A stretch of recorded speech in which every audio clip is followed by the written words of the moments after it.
We have a South Node Virgo solar eclipse coming up on the 21st of the month of September, or the 22nd, let's say, if you're in Australia. This is an eclipse that's going to ask us to let go of something in our lives, to purify our lives in some sacred manner. For the sign of purity is the sign of Virgo, and the South Node is releasing what gets in the way of that life in which we feel more aligned to service, to why we're on the planet, to our purpose in the way it's kind of like a clean line, like drawing from the well of one's soul.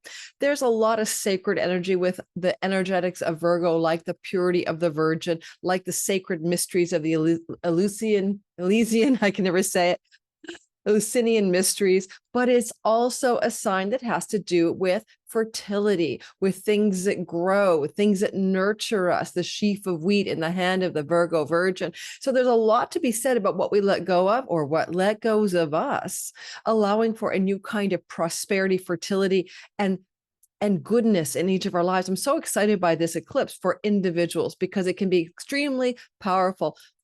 Why? Saturn is exactly what really 180 degrees across from this eclipse at 29 degrees of Virgo. He's at 28 degrees across the sky in the sign of Pisces. And there's a lot about that energy of having Saturn in that position that also indicates beautiful and intense ways to move beyond limiting fears and to find the axis of true power. So in today's video, we're going to talk about that, as well as the asteroid Achilles having hooked up with this eclipse. You know what Achilles is about, right? The warrior guy, the ancient hero who had Achilles' heel. His heel was his weak spot, and he was overconfident. We all know what, one's Achilles' heel means as a phrase. And so there's something about this eclipse showing you your own Achilles' heel and allowing you to let go of it, the way you have that blind spot in power and confidence in your life. Saturn is literally the Lord of time and karma. So this doubles down on the endings of things. The South Node says, let go. Saturn says, I'm here to help it happen. But Saturn's also in Pisces, where he's been traveling since 2023, and he's completing a narrative in your life connected to the Pisces part of the sky. So we'll be talking about what is letting go and what is letting go of you in the Virgo thing that kind of lights a purity engine in your world, or like a clean flame of pure fire, so that you can follow through also with Saturn's support in accomplishing something that he's been trying to get you to finally figure out since March of 2023.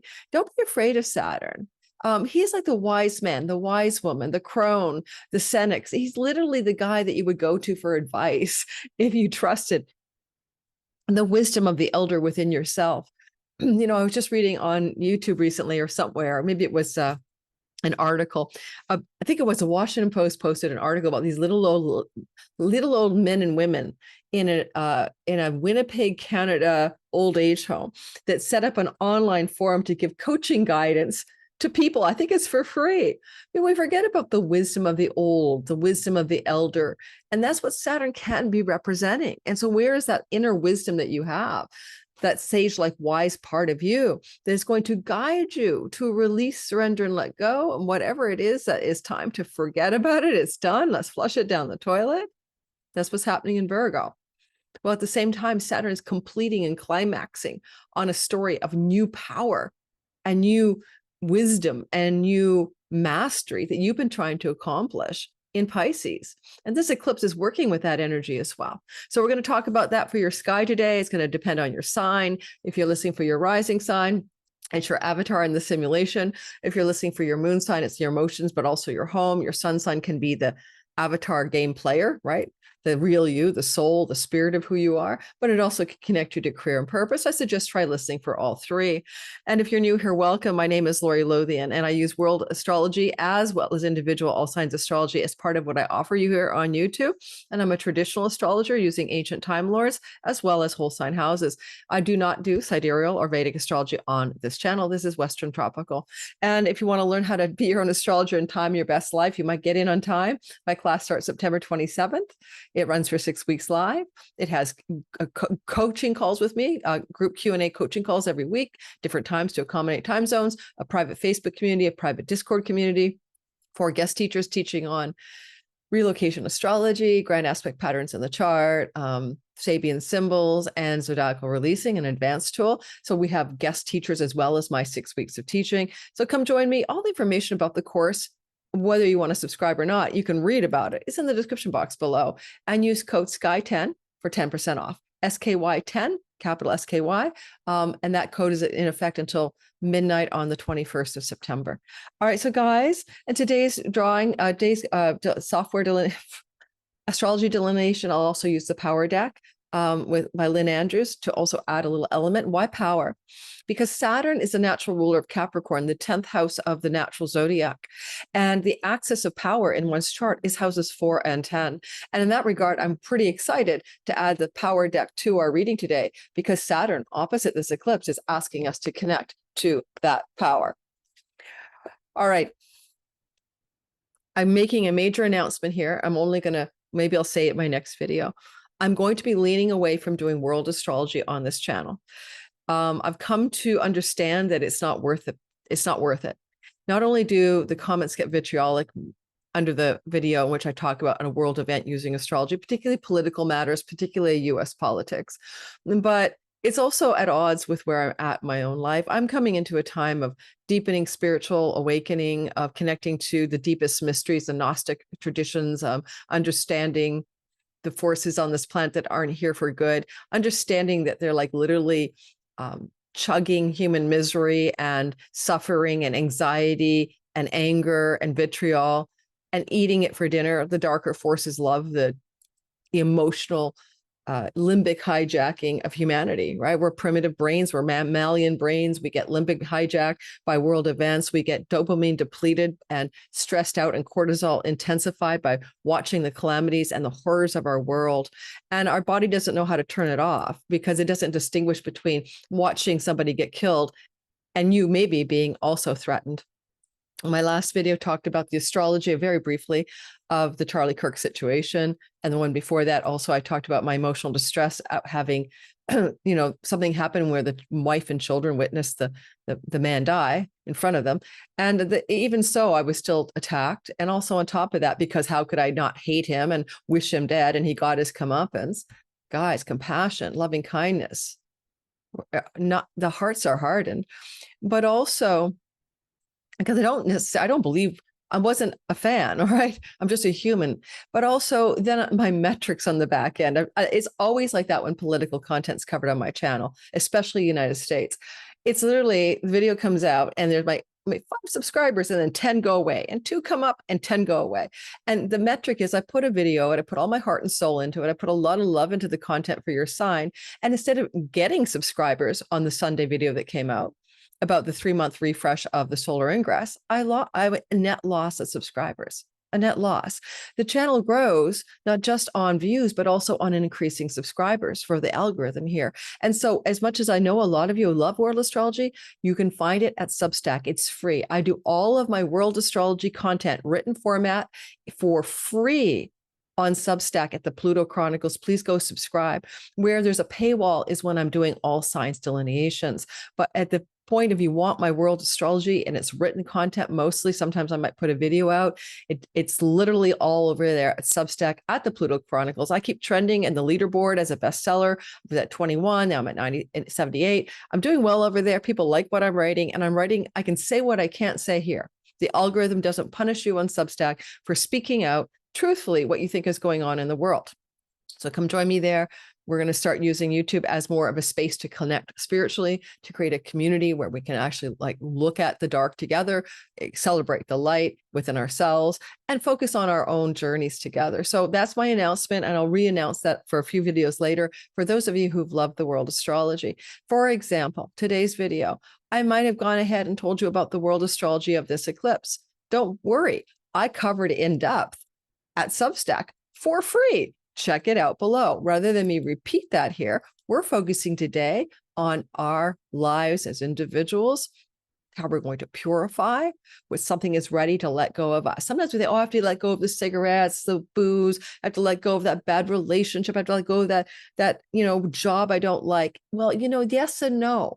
Especially now, the fates are making you, or asking you, or showing you what you need to let go of. But also, you might want to think about the thing letting go of you.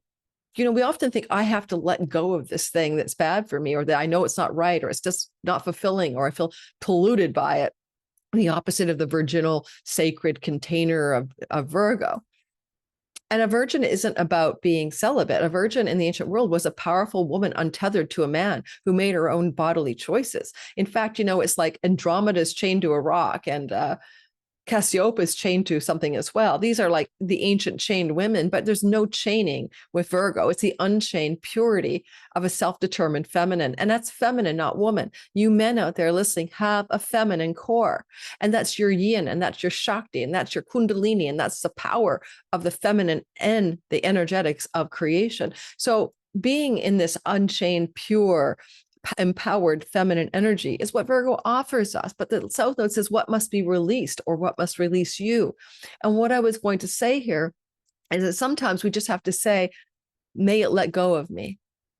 May this addiction let go of me. May this relationship let go of me. May this job let go of me. Ask for it like a prayer, because rather than thinking it's your fault that you can't let go of the things that you need to let go of, ask if they're holding on to you. Are you like literally trying to let go of the thing on your back, but you can't, because the thing on your back is hanging on there like a bad backpack clutching at you.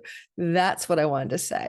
Let's go ahead. Let's look at each sign. Let's look at the sky. I really do cover the cycle of this eclipse in detail and how it connects to things every 18 years, connected to things to do with Lebanon, Israel, wars, stock market corrections and stuff, all of that information. Economic distress like 1987 Black Monday, the subprime loan scandal era, all that is connecting to this eclipse, okay? But I'm not going to repeat it here. It's all on Substack. You can go watch it there. You can go read it there, okay? The art of reading. Let's return to the art of reading. Did I even say my name is Lori Lothian? Come join me in Sky Reader. You can time your best life. I don't have to give you fish. You can fish yourself. All right, so let's get storying eyes. I want you to think of Saturn as two things, because he's opposite the eclipse when I do your sign. I want you to think of Lord Saturn, right, as like literally over here, right, right over here, right, opposite the eclipse, and there's Achilles right there. Literally saying, look, time to, Lord of time to let go of whatever is in the way. Oh, and I didn't put the South Node in there. The South Node's right here. I'll add it in a second, okay? Sorry, it's off my screen. So the South Node's right there. And yeah, Saturn also has wisdom and mastery, kind of like going to talk to grandma, great grandma Jones or whatever, or the sage in the cave, and get the information you need so you understand this process of letting go or having it let go of you. And yet Saturn also in unevolved consciousness is about fear. We actually fear our own mastery. Do you know that? We fear our own destiny, our own karma.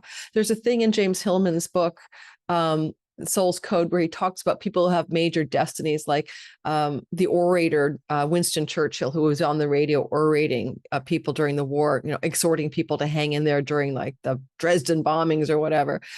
And basically, he was a stutterer as a child. So, the man who became known as a great orator stuttered as a child. We actually are so afraid of our destiny that sometimes we anti-script it. We're like going to do the very opposite in life that we're supposed to be called to do. And yet this kind of like, think of Saturn as the wise old sage, the best, spiritual advisor at its highest potential. But in an unevolved soul, you haven't come to terms with Saturn in your chart yet, which is true for a lot of people under the age of 20 and even more so under the age of 44, that you always see Saturn as the bad guy, the taskmaster, the compressor, the repressor, the container, the boss, the Zen master with a stick, and the source of anxiety and fear. Okay? Like, I'm going to get in trouble from the school principal, that kind of thing.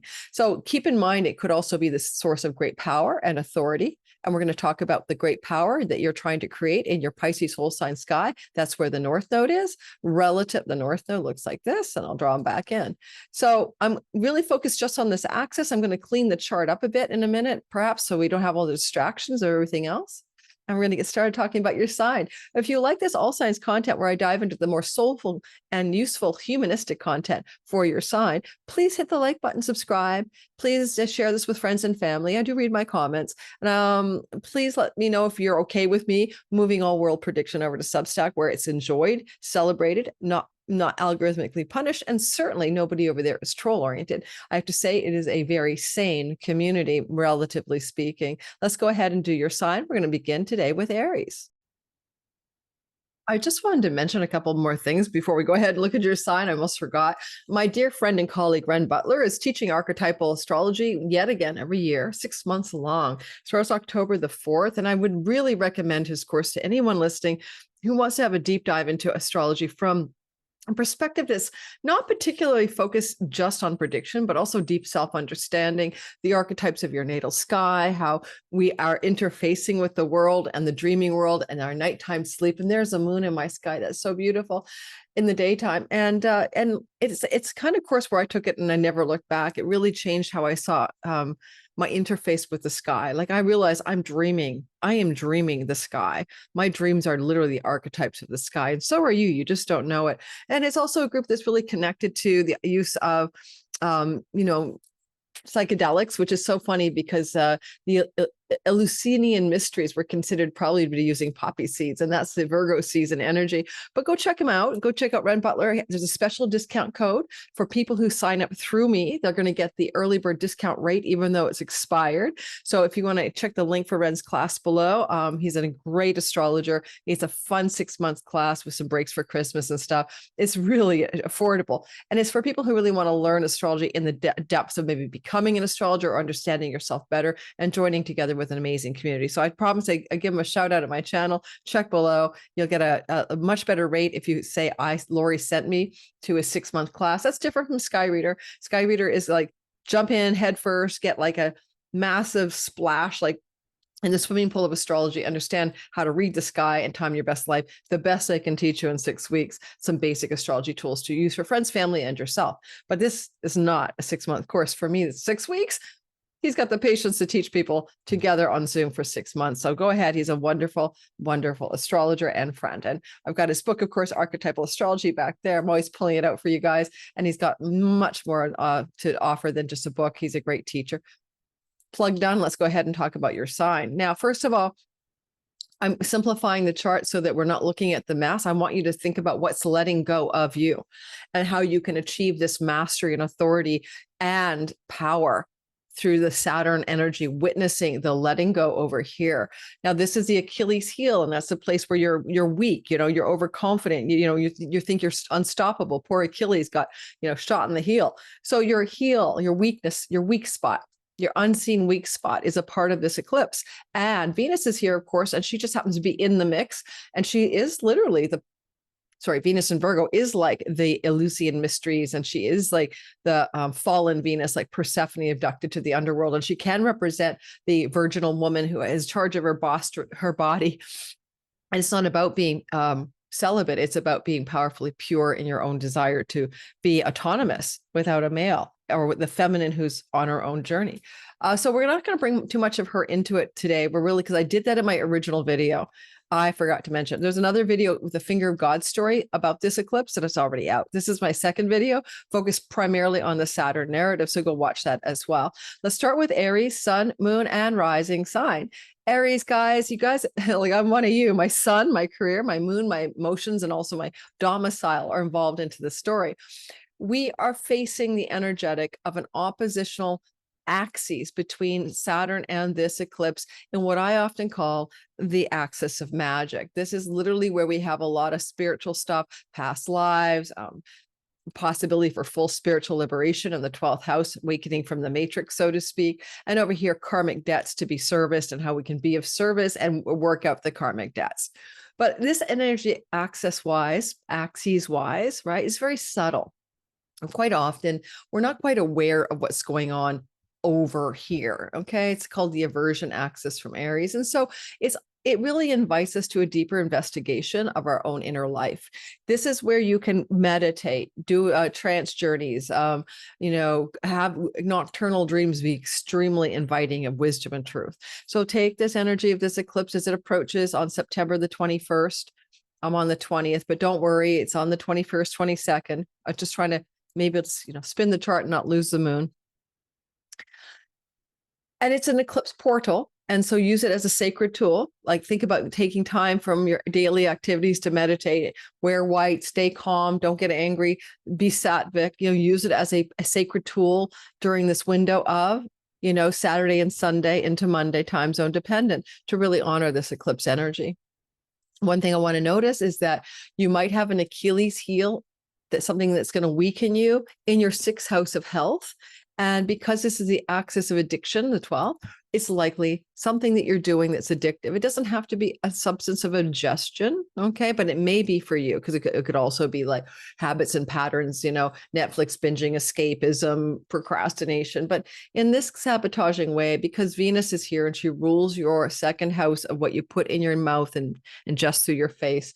Yeah. So think about what you're maybe need to let go of. I'm always trying to write the book one day called The Wine Lover's Middle Way, because I really love my wine, but I don't want to have my wine on the daily. When I say wine on the daily, I'm not talking about a bottle, but I would love every night I have a bottle of wine and I open it up and I'll have a glass or two, and that's a pattern or habit that I've developed in the last decade. And I want to get rid of that. I'm considering that maybe it's my Achilles heel. Ask yourself, what you do in your life, especially with oral pleasures or things that you ingest that isn't good for you. And is it time to let it go, or is it time for it to let go of you? And that's what I love about this sky. It's not that you have to shove the burden off your shoulders. Let the burden let go of you, whatever it is. One other thing I would say about this energy is that you'll find pets in here in the 6th house, domestic animals, and the moon is here and she rules your home. So possibly there's some kind of spiritual surrender, letting go of something to do with pets. Maybe it's time to move on from a loss of a pet. Maybe it's time to surrender to the fact you need a pet. I need a pet. I want a pet. I've got a pet-free lease. Like, you can't make this up.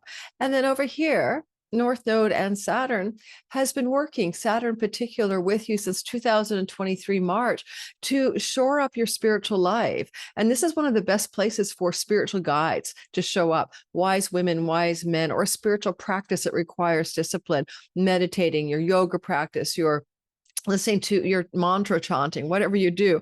So this is where the discipline around solitude and aloneness and spiritual inquiry can be extremely powerful for you. And you're trying to master that since 2023 March. And this is the grand finale. It kind of closes out in the month of April. So in March, February next year, when Saturn comes out of there for good for 30 whole years. So I want you to consider a portal to solitude, aloneness, spiritual ritual, routine, spiritual practice and discipline, and a letting go of self-sabotaging. Let the self-sabotaging, addicting things that don't work for you, let it go. Now, Venus also is in the mix as, implicitly connected to this eclipse, and she's also connected to Libra, but it's so soft and subtle. But there may be a energetic opening for some of you for a spiritual relationship to come into your life, connected to past lives, connected to fate and destiny. But maybe there's something you also have to purify first or let go of in order for that relationship to show up in the next year. A solar eclipse is minimum unfolding over the next 6 months and up to the next year. So keep that in mind. Often we can see the 6th house as a dating house because it precedes commitment, could introduce you to someone with whom you have a profound spiritual connection and maybe a real feeling of familiarity. Saturn in the 12th house says, yeah, we've been around this show before. You guys could feel like you've known each other for a very, very long time. And by the way, by purifying your, health, basically, and your work routines as well. 6th house is your daily habits around work and routines. By doing all that purification, you're also going to power up in your career. Why? Because that's what Saturn rules, your 10th house of career. So it's kind of like the more you purify, the better your career will be. All right. That sounds like a strange non sequitur. I get that, but that's how the sky reads it. Now, what I'm doing, career purpose, whatever, is pulling a card, and I've got strength. This is from the Power Deck by Lynn Andrews. And we're using this because Saturn is the natural lord of the axis of power in the Aries rising charts. And in other words, you can think of Saturn as also representing power and career power at that. So the card is strength. The picture, I'll read the card to you, is like a Buddha dude meditating in the woods. Now, if that doesn't make sense after I told you guys solitude, right? Meditation, aloneness, Okay, routines around spiritual life. And it's the direction on the medicine wheel is north. The person who upsets you most in your life is one of your best teachers. If that person can get inside your head, turn you around, and confuse you, you know you still don't understand what you are doing. You need more strength. Now that makes sense too, because I just introduced this video by saying I'm getting off of doing my world astrology on this channel. I'm taking it all over to Pluto Chronicles of Substack because of the trolls, for one thing, but also the unsubs. It's not worth it. But I would say that it does get under my skin. You need more strength. Learn by seeing that your life is a teaching, like the red lotus healing. The red lotus healing its pain in inner solitude gains strength from entering your wounds and learning from your wounds. Learning from your wounds. The magician remembers the trail and takes a different one, even if this trail is more difficult. Yes, it's always difficult to quit the wine lover's middle way. In this way, you create your own path as you build strength from it. Okay, so where do you need to kind of lean into strength, guys? And Saturn is the lord of discipline, perseverance, not giving up, the long haul, the long game. Okay. I'm going to go close my door. It's getting cold in here. I'm actually chilled. It was warm this morning. Now it's chilly in Vancouver, Canada. I'll be right back. All right, guys, I'm back. It's so cold. First of all, it was sunny this morning. Now the sun's gone. It got cold in here. So now we're in my wool poncho. All right, let's move on to Taurus, sun, moon, and rising. Taurus, you love pleasure and sensuality because you're Venus ruled and you're the earthy type, right? You know, even if I don't care what you are, I don't care if you're like a astrophysicist, you know, there's something solid and grounded in earth energy for Taurus rising, especially. Okay. Sun and moon as well. And you're fixed and stubborn and don't like to change your mind because you're a fixed sign. So those are kind of Taurian qualities. And here we have the Lord of your sign, you know, Venus accompanying a let go eclipse. Now, the house of pleasure and enjoyment is the fifth house. And it can be very high level enjoyment, like inspiration, enthusiasm, deep satisfaction from listening to the muse and following your inspiration in life and being charged up like a kid full of wonder and awe by the goodie bags and the reality structure of the matrix. All of that's true. In fact, your natural gifts and talents are here. And yet at the same time, we often transmute that or like dumb it down to a cartoon version, like going to the bar, drinking the booze, you know, hanging out with your friends, smoking the weed, whatever, you know, just like the pleasures that are like a little bit like less robust than spiritual, authentic joy or causeless joy or happiness from being alive, you know? And if you think about children, they're just like exuberant about reality. And we lose that. We get older, we get jaded, then we look for temporary fixes to make us feel good. So why I want to bring all of that up is because every Taurus here is looking at a square letting go, being let go of some pleasures that may not be for their best good, some kind of enjoyments that might not deeply satisfy the soul, and letting that go or having it let go of you, right? Having it let go of you. And I would say in this regard, it will be better for your health because basically Venus is the ruler of the Taurus zone, and that's the body for the rising signs. If it's your sun, then it's about your career matters. Are you enjoying your career? Are you actually having any pleasure there? Is it satisfying to you? Because there's something going on here because you're looking for the spark of joy. And the moon is like your home life and your emotional life needs to be purified. To purify under this energy is also to look at that Achilles heel. What is it that you have going that you kind of think you're ripping along, not even thinking that you're going to trip up on this weak spot, this kind of place where your own undoing happens. And so you might have an Achilles heel when it comes to pleasures, when it comes to romantic love. This is your sex and romance house. You might have an Achilles heel when it comes to your relationship to some of your children. They're like the weak spot for you in your life and might trip you up or you let yourself get tripped up by that. And this eclipse could bring your awareness to that and eclipse that pattern away from you, right? An eclipse lets go of the thing that it eclipses. So your Achilles heel of pleasures that undo you, it's time that it be eclipsed because it's your downfall. It's your Achilles heel or that relationship or that romantic life or that sexual partner or that thing to do with your children and all of that. And Venus is a fertility goddess here, and you could get pregnant. Self-know will be fated, destined, soulmate, child's coming in hot, you know, on this kind of an eclipse. So keep that in mind as well. You or your partner could get pregnant. Now, here we will notice that Saturn, the Lord of time and karma, the sage-like wise one, but also perseverance and discipline, is sitting in your 11th house, where he has been traveling since 2023. He's back for his last gasp. He leaves in February of next year, and he's trying to give you an authentic wisdom and mastery over the matters of your friendship circles, the kinds of people you take time to spend your time with that are, your friends, your social groups and social networks. And Saturn here leans them out.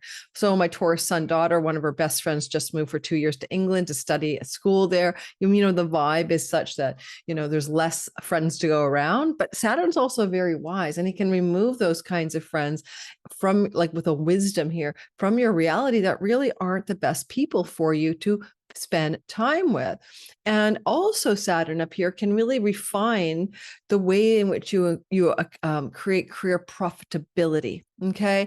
The gains of the 10th come through the 11th. And he also helped you refine your long range goals and dreams so that they're wise, they're masterful. Yet, if you haven't really grown your Saturn up natally, because you're quite young at this time in your life, under 30 or under 44 even, you might see this as a place of difficulty, constraint, and anxiety, where you're fearful you're going to lose your friends, where you're fearful you're going to not make the right amount of money, or you're fearful you'll never attain your long range goals and dreams. So, you can take it as a wisdom and mastery, or you can take it as a fear pit. It's really up to you to really inspect your thoughts around that. Ultimately, this kind of letting go, and please watch my very first video where I talk about the finger of God aspect for all of these, each sign. So that video is already out, and I'll put a link to it in the description box, but we're just focused on Saturn here. So if you need to let go of a creative project as well, an entrepreneurial business that you were thinking to build, these are things to have let go of you, or you can let go of, because they were ultimately not meant to last. It's not the thing for you. Venus is sitting with this eclipse, and she is the ruler of your house of job and work, as well as health. So letting go of undue pleasures that undo you, better health, letting go of some kind of dissatisfaction with the way your career gains are made can lead to possibly a new job for some of you off of this energy. And Venus is also, course, your Lord. So everything you do, she does here, is for you, and she tries to sit with this eclipse and give it some energetic companionship. She's helping the eclipse along. Don't be afraid of her fallen state, but I will say on a practical note, there may be a condition with your romantic life or your romantic partner where you feel things have fallen, or that your partner in romantic life is having a fallen kind of situation emerge. I don't know what that might look like, but they might be going through something difficult. One of your children might be going through a difficult time. This eclipse will just help you see that and be more aware of it. Oh my God. So let me just talk about ecstasy. This card is called Ecstasy. Venus is in the house of sexuality and romantic love and fun, joy, play, and pleasure and creativity. And she's a creatrix. She rules sperm and ovum. But in Virgo, she's like this temple prostitute of the sacred mysteries, like, let's have a sacred union. Let's do the little sacred Dionysian, bacchanalian orgy for fertility. So there's some quality there where you can see Venus and Virgo as kind of being like, the sacred sexual rites or something. Now you've got ecstasy, and that doesn't just pertain, of course, to a theme of sexuality, but Venus with this eclipse is there. And what are you going to let go of that's your own Achilles heel that gets in the way of you really enjoying the ecstatic nature of life? All right. So it's the West in the medicine wheel. Ecstasy is a buoyant state of joy. And that's interesting because the house of joy and enjoyment is the 5th house, but it gets dumbed down to like addictive pleasures in the worst case scenario. I think for you, my remedy is ecstatic trance dancing. I want you guys to Google 5 Rhythms by Gabrielle Roth. I want you to go get some of her music and start ecstatic trance dancing as a way to get into ecstasy. It's like those whirling dervishes, the Sufis, right? Ecstasy is a buoyant state of joy. One of the finest ways to maintain a state of joyousness is to examine the dark side of your being, that instinctual nature that most human beings repress in a civilized life. You can't make this up. Venus can be about those sacred orgiastic rituals. Within this instinctual nature are the seeds of ecstasy. We tend to live in our minds, in our emotions, occasionally in spirit, and almost never in our instinctual depths. We are born as wild as mountain lions, but live most of our lives like sheep, forgetting and denying whole parts of ourself. Sit on the earth with your back against a tree and get in touch with your roots, which move deep into Middle Earth. This will restore your joyousness and your balance. This is exactly what the fifth house is, joyousness.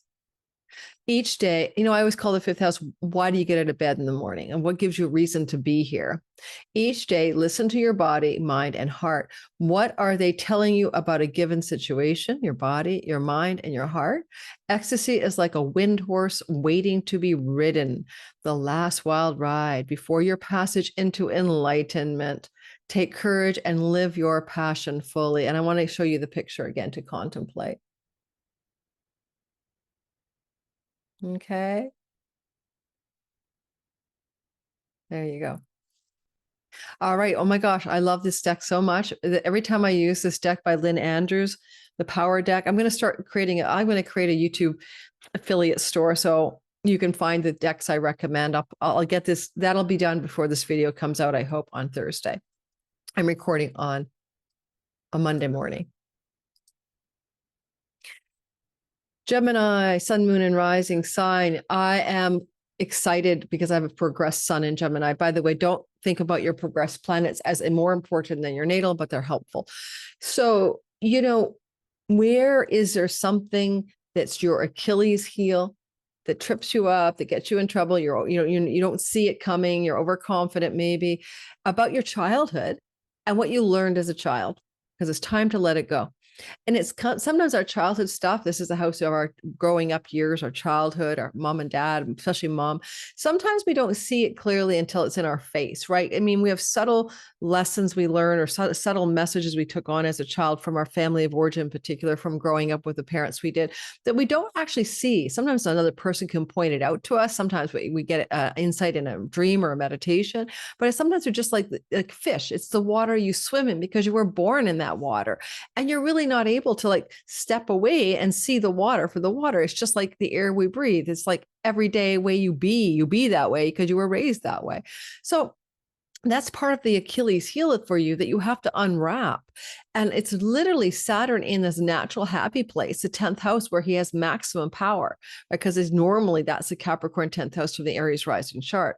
And so ultimately, because of these Achilles heel energies in your childhood, the way you were raised, but you don't think about it because it's like the water you swim in like a fish, you can't see it. If you could undo it, if you could release it, if it could let go of you, you could be soaring to the new heights of mastery, authority, and power in your career.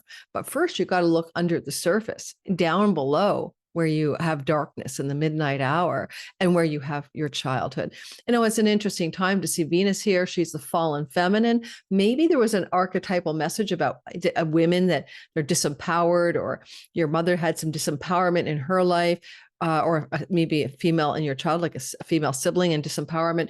Ultimately, it's not true, because Venus and Virgo can be these untethered, unchained feminine energy. But often in our society, we don't recognize that kind of power. We want to see women married and happily married and having children. And this Venus can be the celibate, single feminine. So what went on in your childhood?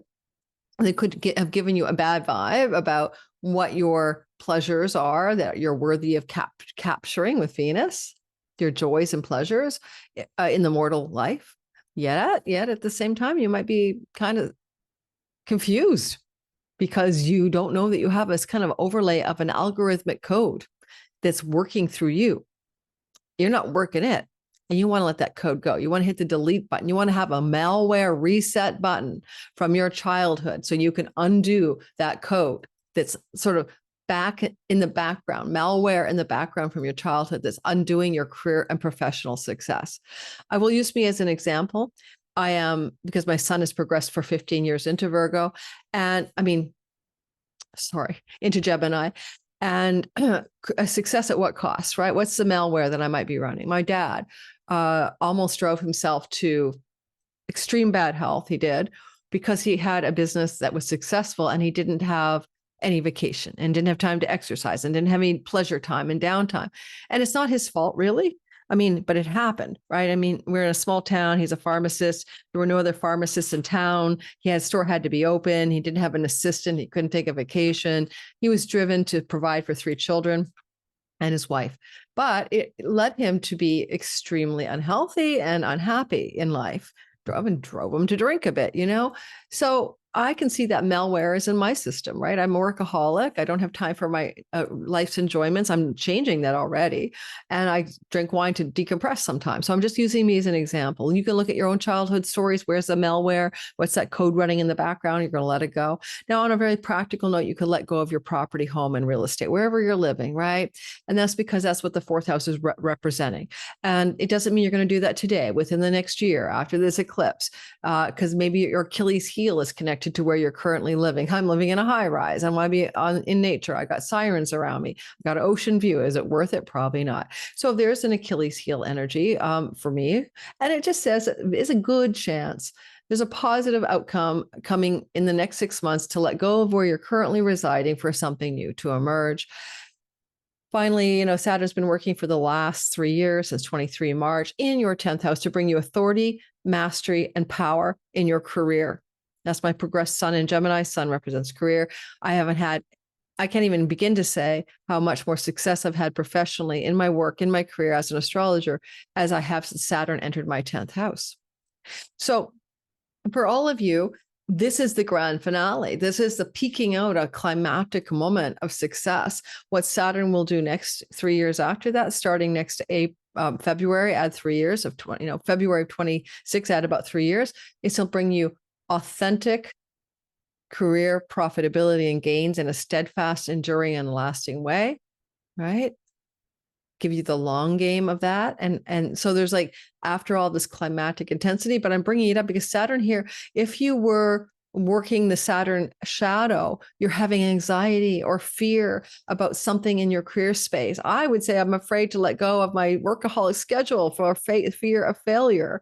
So there's something here for you to consider, but at the same time, there's authoritative, masterful, karmic, positive energy as he's connected to the North Node to amplify a sustainable success in career over the course of the next few months. And this eclipse, even though it's occurring on September 21st, it does last up until a year later to show you the whole story and the lay of the land. Let's draw a card from this beautiful book, The Power Deck by Lynn Andrews, for you. Now I've gone from orange to green, right? Because I got cold. And so I wonder what those colors are supposed to be saying to us today. Orange would be your sacral chakra or second chakra, and which is the generative chakra, the womb chakra. Which is Venus is about that. See, Venus is about the sperm and ovum and the generative fertility energy. And green is the heart chakra. So can we create a connection between our heart and our creative and generative productive energy? I'm drawing a card for the Gemini sun, moon, rising people. Whoa, nurturing. The fourth house is the house of the mother. Mothers are meant to merchandise. Mothers are meant to nurture, right? Nurture and energy. And that's where we've got that malware code too. Maybe your mother didn't know how to nurture herself. Maybe your mother didn't nurture you. Maybe we all could say our mothers were lacking in nurturing behaviors. My mother kissed me every night before bed. And that is something I cherish on the forehead. And but my mother was also a little autistic and she didn't like being touched. And so she wasn't affectionate, right? So go back to your child and where was the nurturing there or not there? How you can recode. Sometimes we don't get nurtured as a child. We don't know how to self-nurture. And I'd say that's true for me as well. South side, that's childhood and innocence. South on the wheel. Here's your image. Sorry. Oh my God. Sorry, guys. It's really hard for the autofocus to find that. Like lily pads on a still water with hands cupping water pouring down, fingers of rock. Beautiful, beautiful energy. Only we can heal ourselves, sometimes with assistance, sometimes without. Our energy or chakra system corresponds to the energy flow from the earth.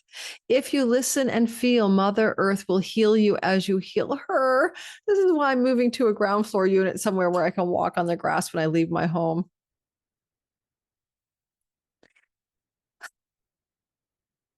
With the nurturing force of timeless give and take. Prayer enables you to take power out of the mind and then place it in the hands of the earth and the sky deities. Try to see through the mirage of social barriers that cloud the eyes of women and men the world over. Nurture your dreams, act in your dream as if you act in your dreams as you want to act.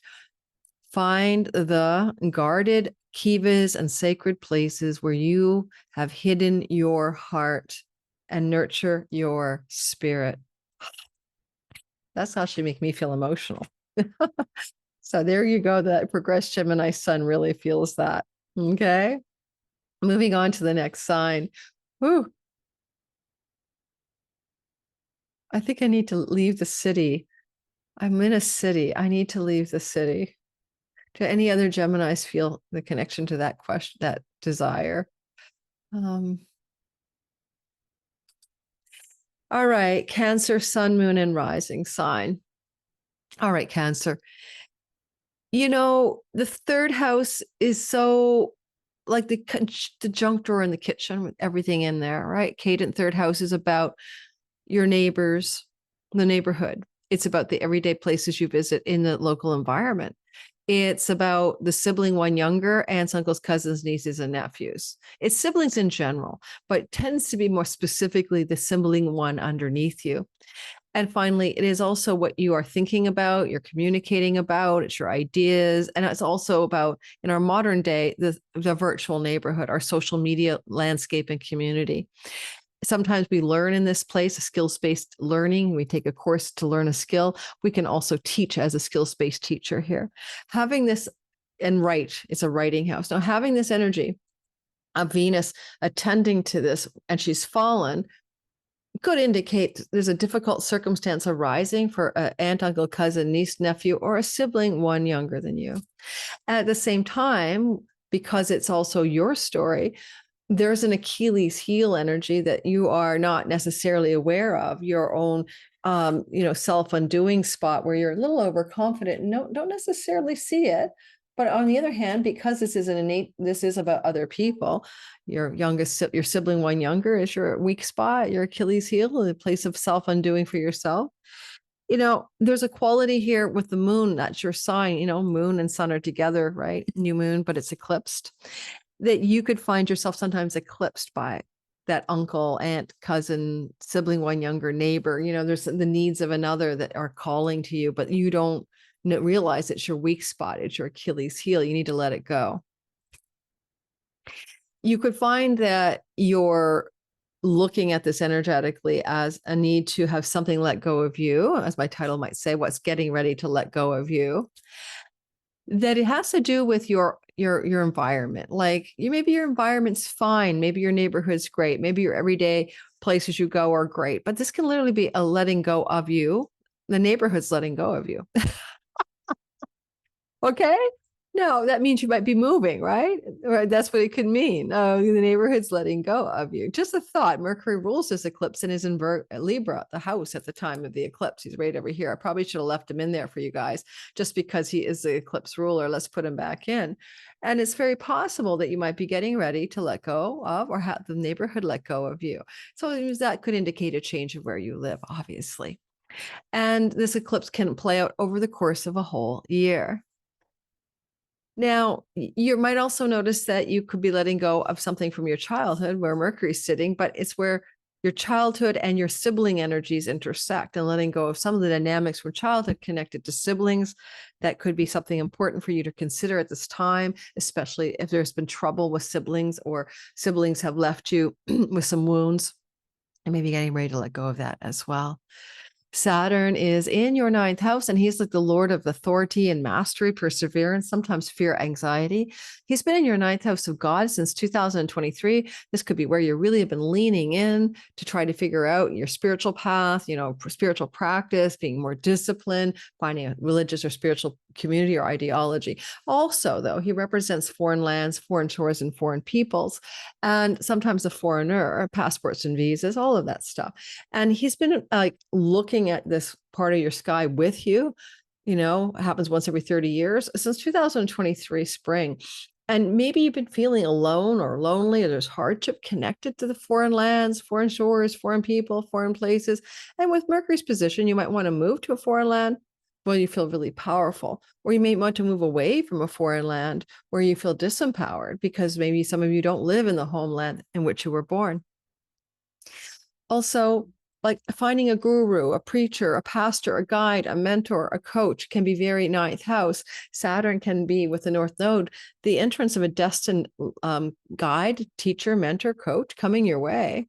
And finally, you might also use that energy for education. You could either be book publishing or educating others, or you can find yourself drawn in the next year to learning and educating yourself, and maybe getting a new educational notch on your educational belt as well. Let's go ahead and see what the Lynn Andrews deck says about this for you. Now, yeah, that's all I got. I'm going to continue. Like, I think that was all I have to say about that. Sometimes I'm going to be shorter or longer on different signs. It's not that I'm trying to let you down. Okay. I'm not like trying to get rid of you or anything. I mean, what can I do? It's just all I have to say. Now, this is called the quickening. It's the south, which represents childhood or innocence. And it's camels walking across a desert with a very, very cool portal. I don't know if you can see it, but back there's a portal in the sort of like the hills. The hills look like Sedona, right? There's like a portal with like a star in there. Sorry, that's like a galaxy or something. That oval is like, on the real card, it looks like a star and a planet. And people are walking across the desert in their camels, looking at this horizon and this portal embedded in the rock. Okay. Let's read it. You can never really teach a warrior. It's called the quickening. You can never really teach a warrior about the unknown with words. You must use experience.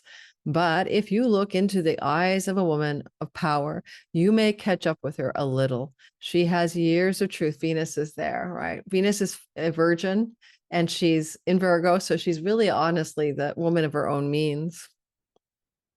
She has years of truth ahead of you. However, her eyes can quicken you like a river, heading toward the rapids. Open yourself with love, not with understanding. You cannot love with your mind. Oh, yeah, because your mind and your thinking process is where the eclipse is happening. Maybe your own mind, your own thinking mind is your Achilles heel. Listen from your heart. If a camel is walking down a path and another camel passes him, the first camel will try to go faster to keep up. This is how power works. Saturn is power in your spiritual authority, Dharma, ninth house. Don't learn everything with your mind. Quicken your spirit by letting go of attachments and move to a stronger vibration of power. Saturn is trining you from the house of the ultimate high Dharma, and also a very lucky Lakshmi house. Whew, not too shabby. I hope that's going to be useful for you. Let's go ahead and talk about the next sign. Hi, guys. I'm continuing with our all signs portion of this reading today. I just took a water break and I happened to catch some comments on my video from Sunday about the 3-month solar ingress and how you can use that energy for your sign.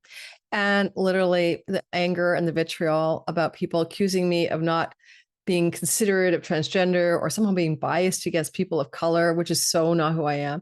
And this long thread that's going on of criticism and the way it works on YouTube.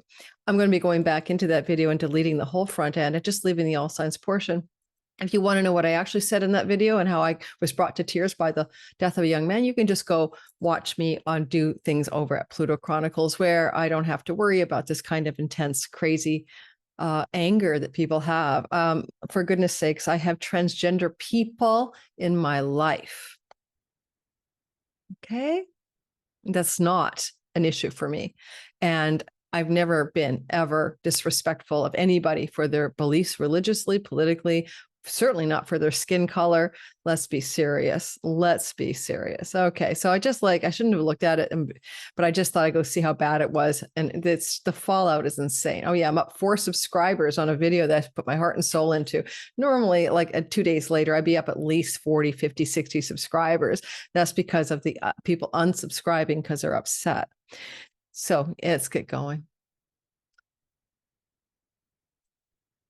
Leo, sun, moon, and rising sign. It is a story for you where you've got this incredible letting go. What's letting go of you in the second house? For some of you, it could be something that about your way you're eating and what you're putting into your mouth, especially with the Achilles heel and Venus fallen as a goddess of pleasure. If you're a Leo and you realize you have to let go of the gluten or the fried food or some other substance that you ingest or inhale, then this is the time for that to be really letting go of you. And yet at the same time, we also earn money and possess money here. And this is literally possessions. And what possession may you be ready to let go of? You know, time to sell the car, or sell the home, but maybe also let go of the way that you're earning money, that it's an Achilles heel. You may be making money in a certain way. Venus rules your career house, but you recognize it's not really your cup of tea. It's not your thing. It's just sort of, it's your weak spot that you're making that money, certainly, but that it may not be in alignment for who you are at this time. The second house is speech, and you might have to let go of something that you said you do, like a promise or an agreement. And you might have to say, well, it's my weak spot. I said I do it. I'm going to let go of it. Now, this is not just a day, right? September 21st.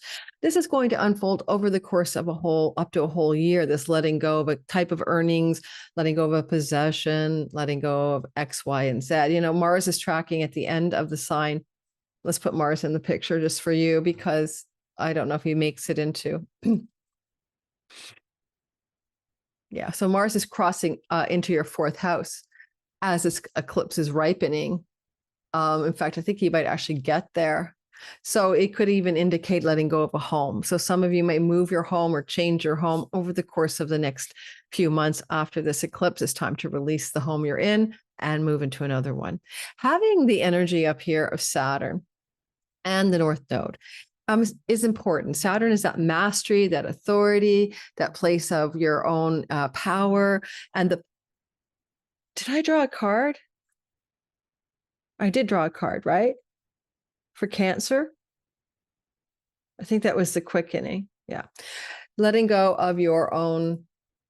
Okay. So often when we find the eighth house active, it's karma. It's a really most karmatic place of the sky.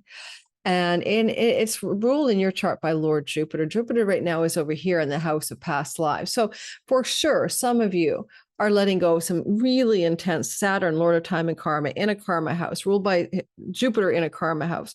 It is like an incredible karmic breakthrough, let go, surrender, some karmic cycle, karmic pattern, karmic way of your life has been sort of occluded by the karmic storyline, and releasing that as well. Now, I can't tell you what that is. We're all individuals, right? It could be family of origin karma, it could be past life stuff, but you're letting go ancestral karma. There's a real breaking free here for a lot of you in that regard. Now, with Saturn in the eighth house is 2023, you might have been trying to get a sort of authoritative, masterful way to handle the chunky money that you have in your life. That could be money you share with your spouse. That could be money that you have because you have inheritances, or that you have investments in the stock markets, or that you get through a tax rebate. But the money that you're not earning or share with other people, this has got a Saturn influence that kind of complete by February of next year. And you're trying to culminate with this energy, come to a final resolution. But anytime I see this energy activated, especially with Mars crossing into the fourth, some of you may be looking at do I have enough money to buy a home? Or is it time to take money away from my home by selling my home or shifting my home environment? Finally, you could even be coming into some inheritance money here with this transit from Saturn and Mars moving into the fourth. And it may be an elder, like a grandparent or great-grandparent, coming through with some financial support for you over the course of the next year ahead. That's not true for everyone. It will be for some of you. And at the very least, I can see some of you making some major changes in the next year with the way that you earn money, that is no longer the way, that old, something letting go of you, right? You're not letting go of it. Something's letting go of you. I'm moving away from the polarity game in this vitriolic YouTube community. It's exhausting.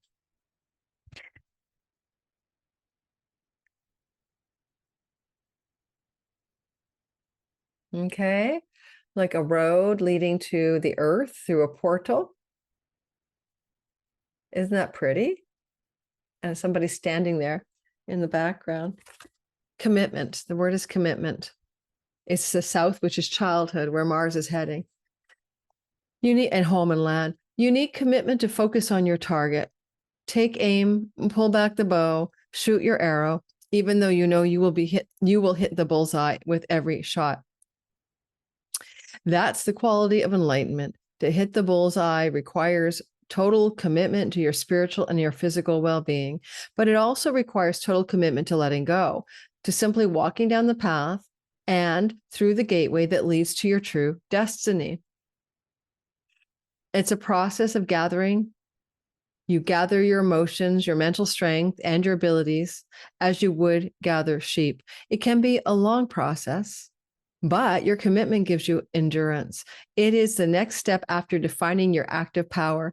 Materialize your dreams, Leo, and begin to live them. Build the magnificent dream lodge within, and do so with total commitment. You know why I love that? Saturn next year moves into your 9th house, the Dharma house, and it will be all about following that true call of purpose in your life. Now the sun's back out. So I love that for you because you're kind of like getting ready for that energy. What is in my hair? This is something in my hair. Let's get going. I gotta laugh. Oh my God. The last time I had a really bad subs dump on my channel was the election year with the Trump thingy last year. I didn't think Charlie Kirk was going to be that polarizing. Can you not express empathy for someone's children and wife without people hating on you? Can you not do that? Jesus. I'm not conservative. I'm not Republican. I'm not Christian. I'm not religious. I just have a human heart that's not hardened. Oh God, it's like really. Virgo is sun, moon, and rising sign. You know, the thing I want to tell you about here is that you are on the nut. It is the spotlight for you. You're at the thick of an eclipse cycle that last happened 18 years ago and 18 years before that. So you're going to go back to this eclipse exactly. It was 2006 fall was the last time this eclipse was at 29 Virgo. And before that, I think fall of 87. So you're really, you know, and I go watch my Finger of God eclipse video on this. You're really kind of coming into a time where you have to release, let go, and surrender something, right? To do with your own self. Like if it's your son, it's let go of that career story, that path, maybe retire, let it go, let go of that purpose.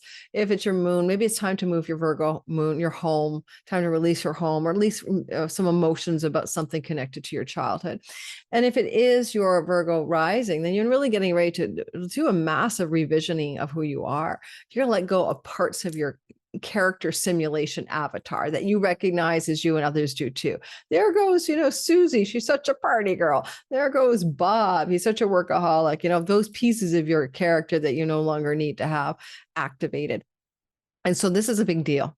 And, you know, where's your Achilles heel? What's your weak spot that keeps getting you in trouble? That's the thing that you're letting go of, or it is letting go of you, right? You're letting go of it, or it is letting go of you. And that's the thing about the sky, is that maybe it's also very profoundly spiritual. South Node is about the past lives, about things in your past you must release. And it's really like what you must excrete from your life as well, like what you must flush down the toilet, basically. Venus is fallen, and yet she's also Venus in Virgo, which can be very much like that pure, the purification, the celibate, feminine, powerful, virginal vibe. Where do you need to purify? If it's a rising sign, you're purifying your body, right? You're purifying your body, cleansing, cleaning it up. You know, the sun is getting eclipsed partially, and it rules your house of addictions and self-undoing. So for some of you, it's going to be as simple as letting go of that addiction. And you'll notice that at the same time, with Mercury ruling the eclipse in the house of what you put in your mouth or ingest through your face or inhale, this is another thing. Let go of the vape, let it go, release, surrender, time to let go. Or it's letting go of you.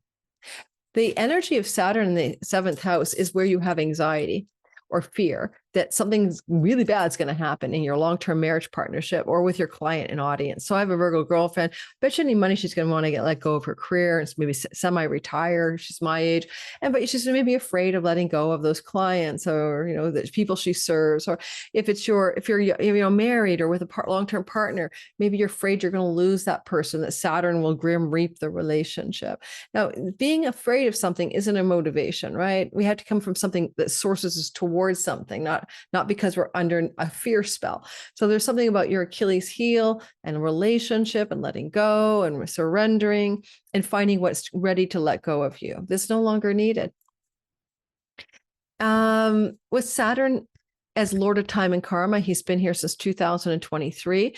Your long-term client relationships, business relationships have been strained or under a testing period. And this is the final test. This is Saturn's checking the engine block on that car and make sure it ain't cracked, make sure the foundation of the home is solid before you build on it. So relationships for Virgo rising in particular are being tested. For Virgo sun, it could be client commitments and client storylines. Now, one thing about this, but it could be both for both. If you really have this Saturn here, he's wise. He's sage-like. He's not just here to make you feel constricted or fearful. So I would say that you might encounter a sage-like person, maybe an elder, maybe a wise person, maybe a guide that can really support you as you make some major changes in yourself, right? In who you are. Venus rules the 9th house of therapists, pastors, rabbis, coaches, guides, mentors, right? That's what he rules, the 9th house. Venus rules that. So, you might be bringing in the perfect guide, the perfect mentor, the perfect coach, the perfect spiritual influence in your life in the next 6 months to a year, where you can really release parts of yourself that you really don't need anymore because you've got this guidance. Now, Venus also rules the house of foreign lands, distant shores, and some of you might be making some changes in your life connected to those. In other words, I feel so much better when I'm living in another country. Could be something as simple as that. Okay, we're going to go ahead and we're going to, and look at Mars getting ready to cross over here. He's I think he crosses over pretty close to the actual eclipse, but he might only put it ahead by a day. He might be saying, for goodness sakes, he's good. He wants to cross into a new land of letting go of what you eat or put through your nose and mouth that is not your cup of tea. And for Virgo suns, maybe letting go of a career path as well, right? Time to release some way of making money. Can be true for both Virgo sun and Virgo rising. All right, let's go ahead and do the card draw for you. I think I'm way too emotionally sensitive. I'm doing therapy on YouTube for myself. Sorry about that. But people's anger and accusations, they don't know me. I've never been prejudiced. I've never been biased against people because of their skin color, sexual preference, or gender ideology or whatever. Oh my God. You guys don't know me at all. You just project all over me. It's crazy, but I got the same card as I did, I think, not too long ago, commitment. And it's the South, which connects to the innocence and childhood. And and I shuffled. It is that portal with the globe ahead and a path ahead through a doorway or a portal. I think you probably know that eclipses are portals or doorways to something new. And for Virgos, to get to what is new, you must commit to something to move through that portal. Let's read it again. I don't remember how many back that was now. Number 3.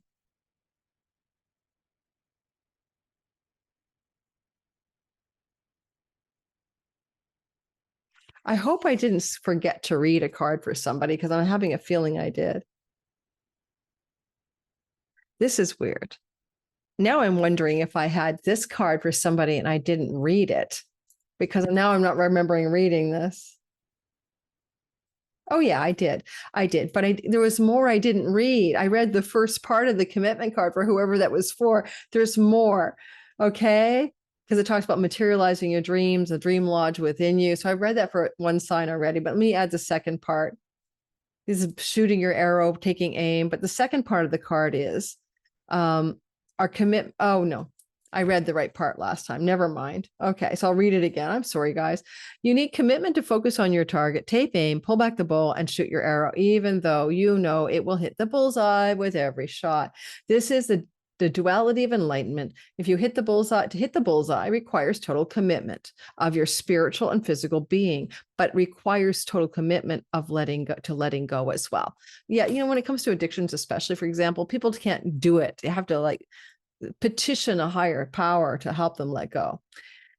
Usually. Total commitment to letting go. That's the South Node. Wow. To simply walking down the path and through the gateway that leads to your true destiny.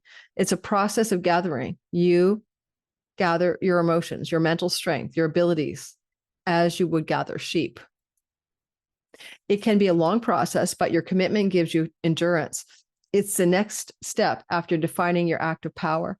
Materialize your dreams and begin to live them. Build that magnificent dream lodge within you, and do so with commitment. What do you need to commit to let go of is really what it says. So let me know what that is, because you guys are on the thick of a letting go story as the South Node moves through Virgo through till July of next year. Let go of something, a person, a place, a thing, an addiction. Let go, surrender. Moving by days. I'm moving by days. Go watch Finger of God video, all of you. I got another video out on the eclipse, and yeah, let's get going. I got to remember the 4 agreements. People's opinion of me is none of my business. My tote. Virgo, Libra, Sun, Moon, and Rising. Hello, Libra. This is a great little story here for you, because you are looking at soul work. It is your past lives. It is a spiritual liberation from the matrix, a full awakening, moksha, nirvana, liberation. Yes. If you're a Libra thinking to get enlightened, this is good. If you make money from long distance shores and foreign lands, international revenue, you work for a foreign company even, there's something going on here too, because this indicates there's an Achilles heel, there's a weak spot here. You're tripping yourself up, and yet you also have to let go, or something's letting go of you. And if you have past life hangups or ancestral problems connected to anything, these things are also like shedding, letting go, and releasing, like down the drain. And Mercury is the ruler of this eclipse, and he's in your sign, so he's really trying to drill it home. Your Libra sun is career matters, your moon is home matters, and your Libra home, and mother matters, and your Libra ascendant is anything about you in your simulation avatar. You've been looking with this Mars across the way as well at long-term committed partners in business and love, and you're like, ready to snip away, cut, sever, and end. Some of you, if you have that stuff going on, that's going to change on the 22nd as Mars moves into Scorpio. But for some of you, there's a peaking of intensity around those themes of letting go of karmic relationships. For this is the axis of past lives and karmic debts. And for some of you, it's, for a reason, season, a time, where it's a love relationship, a business partnership, a client relationship. You might be ready to sever that. It might be time. The eclipse will let you know one way or the other, and it will take up to 6 months to a year for you to understand for sure what direction to go. I would say that Saturn is in the place of work, and you must have been working really hard since 2023 March, because he makes you disciplined, perseverant, and dedicated to the work you're doing. Maybe all over the top, but you've been working hard, probably, or work feels like a hardship. Sometimes with this placement, people retire. It's like the Grim Reaper in the house of the employment, and you get ready to leave employment. Otherwise, it's about becoming authoritative, powerful, and masterful as you work hard in your work. And Saturn's back here until next year, until February, and he's working with the eclipse. He's the power broker here, and he's like, okay, if you can release, surrender, and let go of some kind of karmic debt, karmic love relationship, karmic habits and patterns that are no longer serving you, especially ones from childhood, the way you adopt ways of being in the world, particularly when it comes to your own health. When, Saturn here could have given some of you back problems, spinal or back problems during this transit, as an example, bones, back, teeth.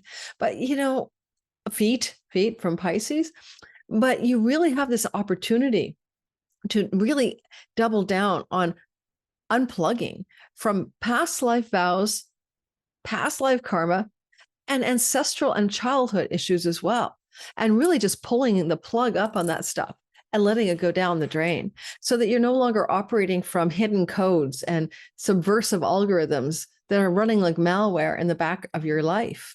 So there's a lot of soul work. I said, this is the very beginning. It's a big soul work energy. Now, you could get a pet from this, right? Saturn rules the house of pets and the house of Saturn's in the house of pets, and he rules the house of home. And if you get a pet in the next 6 months to a year, talk about a soulmate, talk about a destined animal that's meant to come to you.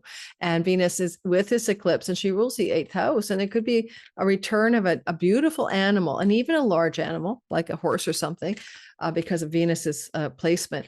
So some of you might be bringing a beautiful soul animal in your life, and maybe one that has been familiar to you before, like the horse that passed away or the dog that passed away. And, animal souls return just like people's souls, in case you didn't know that. I have proof of that from my own life. And I don't want you to think about animals as, what does like I say? Like we have karma with humans, we have karma with animals. Like our karma is, we are interacting in life with all of these beings, these beautiful beings. Perfection, 17, and it's black, the West, first person I've got that direction from. Look at that. I told you it's a very soul work, right? Now, perfection is Saturn. Perfection can be purification in Virgo. And if any of you are dealing with your own self, undoing addictions, bad habits, and patterns, that's your 12th house as well. That might be something to purge out of your life. Right? I'm going to read perfection to you. Dream your passion, fly away. Libra, go through the hoop of your innocent innermost fears and desires, meet them and conquer them. What pain from childhood have you not dealt with? Move into the wound of your most secret fears and find the seeds. I mean, seriously, I talked about your childhood wounds already. You can't make this up. Move into the wound of your most secret fears and find the seeds of wisdom that are planted there. Face what upsets you the most. It's a great teacher. Give away whatever's holding you back, insecurities, ego, fear of failure, not being loved, for fear of being alone as well. Saturn is a loner. And be reborn into a new state of perfection. Well, that just really, really speaks to the astrology perfectly. I'm glad we got that card for you. All right, I'm going to continue on. Yes, I am. And as soon as I finish this video, I'm deleting the whole stuff on Charlie Kirk on the front end of that video and having my sister retimestamp it, because honestly, I can't not deal with you guys out there. Some of you are so lost in your anger and your hard hearts and your need to blame and attack. I know. How did I get myself into this one? Moving on. I'm spare you my therapy session. Scorpio, sun, moon, and rising sign. Well, number one, it is about your friendships or your profitability and gains from your career, or about your long-range goals and dreams and plans for your life, your wishes. And this is where something is ending and being eclipsed. You have an Achilles heel. You have a friend who's your Achilles heel. You have a way of making money, but it's like a place of weakness. It could trip you up. You have a problem here, with your long-range goals. Maybe you're short-sighted. Maybe you don't see the big potential you have in life. And, a lot of times even we get influence in fame, and sometimes we move the masses in our 11th house. And that could be a place of Achilles heel, your weakness, actually. Maybe it's not right for you. Maybe you're leading people in a way you don't even care about anymore. Maybe you're an influencer and you're like tired of it. And, the South Node is what's letting go of you as you let go of it. And it's with a Venus that's in fall here. It could be a particular social setting. Letting go of your need to be famous or the fame you already have or the celebrity. You might be needing to let go of a particular female friend or female associate or female colleague or something like that. In the energy of this, letting go and releasing, and if this was my sky, which it isn't, I'd advise you to let go of outworn goals, outworn dreams. It's time to release, surrender, and let go. Now, Saturn is Lord of time and karma. And he's specifically looking at this saying, will you be a master and authority of your creativity, of your muse, of that which brings you true, authentic enjoyment and inspiration? He's been tempering you in this house ever since 2023 March. If you're an artist, if you're a creative, if you're an entrepreneur, you've been working hard, you've been focused, you've been dedicated, you've been trying to really grind into success here. And you can get that because this 28, 29 degrees can bring fame and household name energy. And so there's something going on for you that says, can you work with authoritative mastery with the Lord of Time and Karma in your inspiration, enthusiasm, creativity, entrepreneurship zone? And you might say yes. North Node here with Venus, the goddess of sperm and ovum, is about pregnancy or fertility. Letting go of a plan to have a child, letting go of a situation with your creative works that you no longer need to hold on to in order for you to dream a new dream and create a new goal and wish fulfillment for your life. That sun is being eclipsed and it rules your 10th house of career.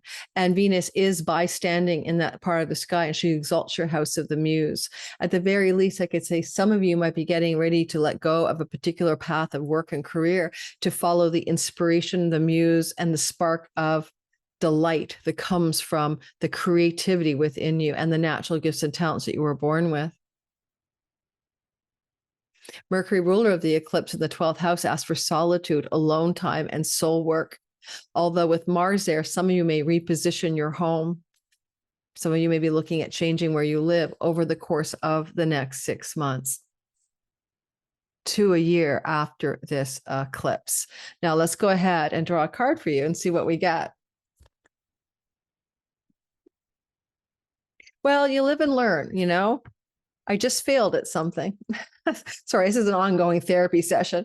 I just failed at putting something out into the world that was very badly received, and I'm no longer going to do that. This is great for you. It's individuality. It's the North, right? Which is like ancestors and guide, the wisdom of the guides and stuff. And I love this card because look at the boardroom setting. Like, look at that, the dudes at the boardroom setting, right? Everyone has to have groupthink in a boardroom, right? Have you ever noticed that? And then you have the one guy that's all dressed up in native traditional garb. Look at this. All these sort of like boardroom white guys. And look at the guy here. Sorry. Here. There. Can you see him? There. He's like wearing like, I don't know, makeup. Look, I don't know, indigenous looking dude. Again, the card's individuality. I think this fits for you. Okay, I really think this fits for you because the conformity can be the 11th house of groups and group conformity. And yet the North Node and Saturn is in the house of the spark of your unique gifts and talents, your purpose, your dharma, your fingerprint, your original medicine for the world. When this shield carrier reaches the top of the mountain, she never seeks approval because approval is based on your doubt. Your strength and wisdom, Scorpio, are celebrated in your unique ability to view the experience of life with a new vision. Power lies in individuality and the ability to see yourself through your own eyes and not through the eyes of another. To be in power, you must own your power and exist within your own individuality. Duh. Hope that makes sense for you guys. Let me know in the comments if that resonated. I'd love to hear back. I do read my comments. That's why I'm all upset about the trolls on my video from Sunday. What a lot of work I put into that video, giving you a 3-month delineation, only to have it become a hotbed of disaster and a bunch of unsubs. You know, like seriously, like Lori, learn your lesson. All right. People can't take political astrology because they think they take it personally. All right. Sagittarius, sun, moon, and rising sign.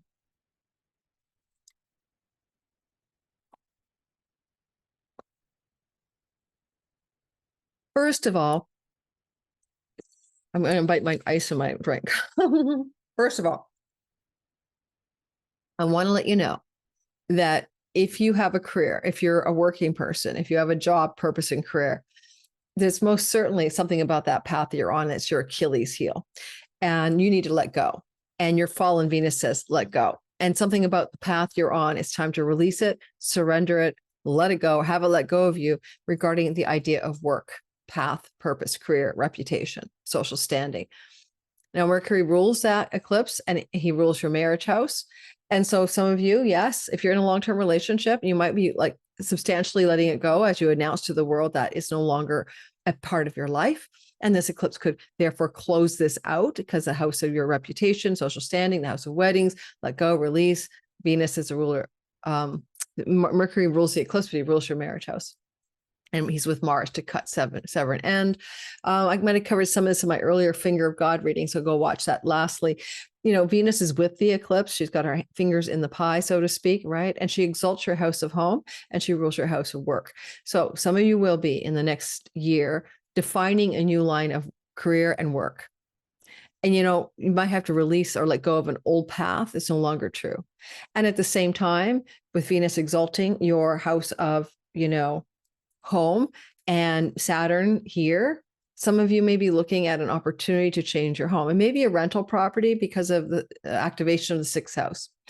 And literally, if you think about Saturn since 2023 moving through your fourth house, have you felt anxious, fearful, melancholic, lonely, or alone in the home? Have you been dealing with an elder in the home, taking care of an elder family member? Maybe those are stories some of you have been going through, or having to worry about an elder family member that you've been worried about. And this is coming to a grand finale. Saturn opposite this eclipse, after traveling since 2023 in your fourth house is finishing up, and he's going to cross out of there for good next February.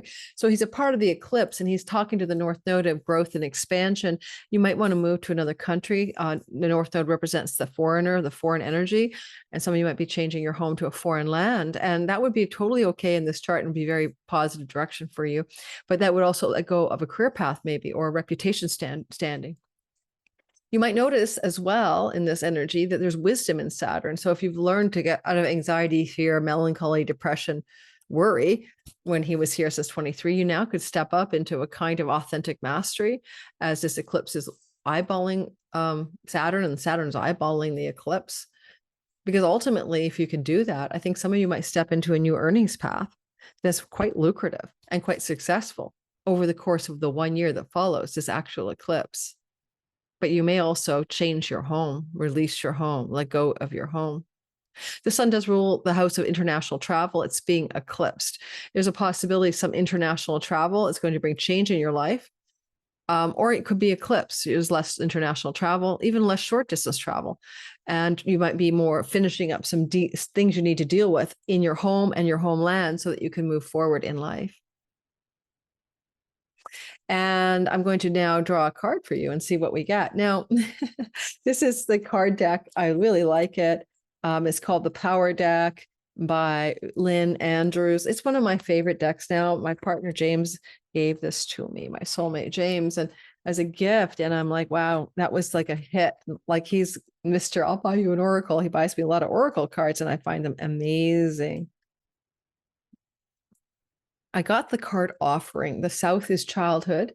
Don't forget, this energy is involving Saturn in the fourth house of home, homeland, and childhood. This is the image. Am I holding it the right way? Yeah. Yes.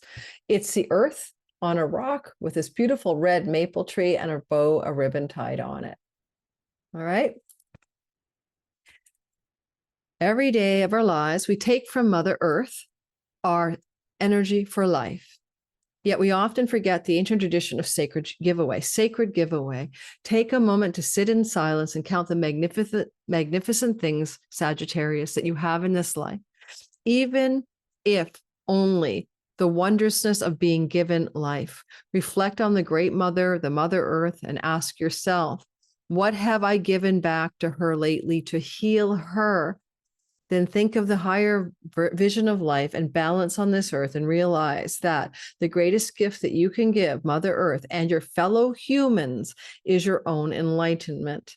In this way, you tear away the veils of ignorance and present the magnificence of your being to everyone who experiences you. Everyone around you is uplifted and inspired. This is your offering. Wow.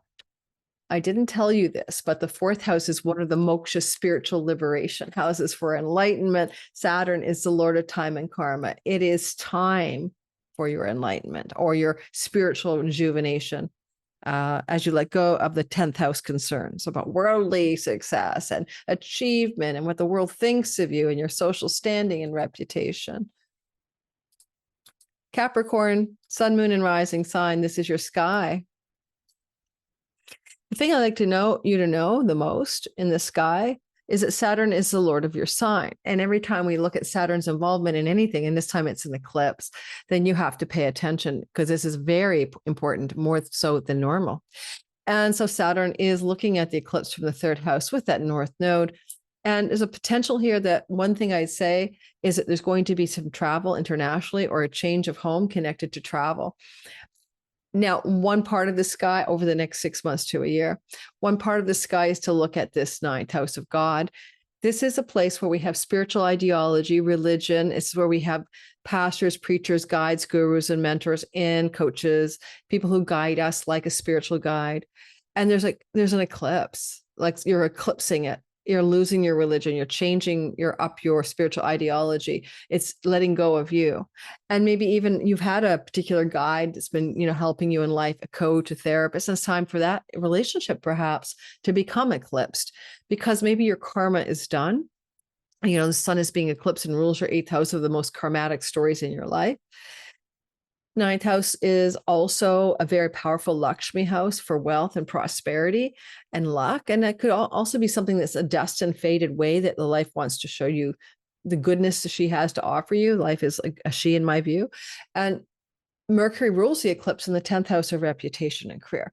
It's a mixed bag. I think you might be having a kind of a dharmic realignment, moving into deeper purpose at the same time, getting ready to start a new career in the next year. Mercury says new job, new career. Venus says, I agree.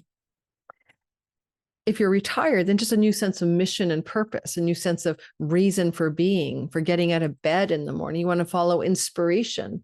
That's your fifth house that Venus rules. You want to purify your spiritual beliefs. You want to scale down all the excess. You don't want to keep that which isn't pure, a flame of truth, and let the rest go. South Node is enlightenment-y. It's trining you. It can lead you to some spiritual rejuvenation, awakening, and enlightenment. Yet Lord Saturn, witnessing it, is a tough taskmaster.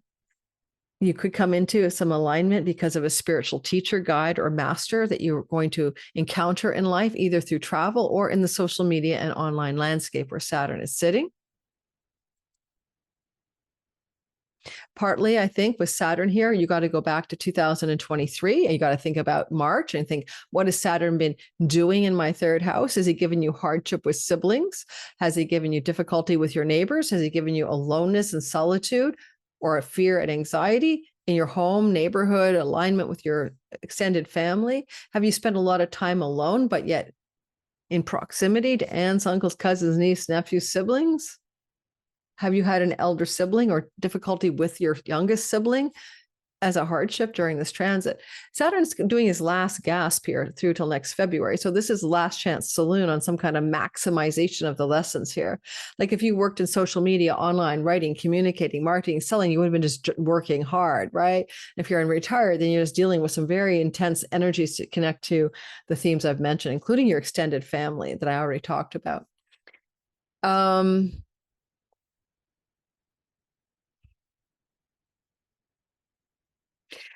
Partly in this kind of a sky, if you got wrapped up in a religious path and it really, or a spiritual path that really wasn't for you, it's letting you go, right? You don't have to let go of it. It's just letting you go. It's time. It may have been an Achilles heel and you didn't realize that.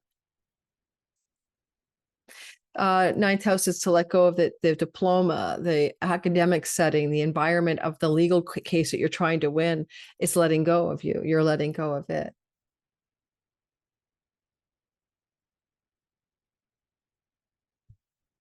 And I think we'll draw a card for you and see what we get.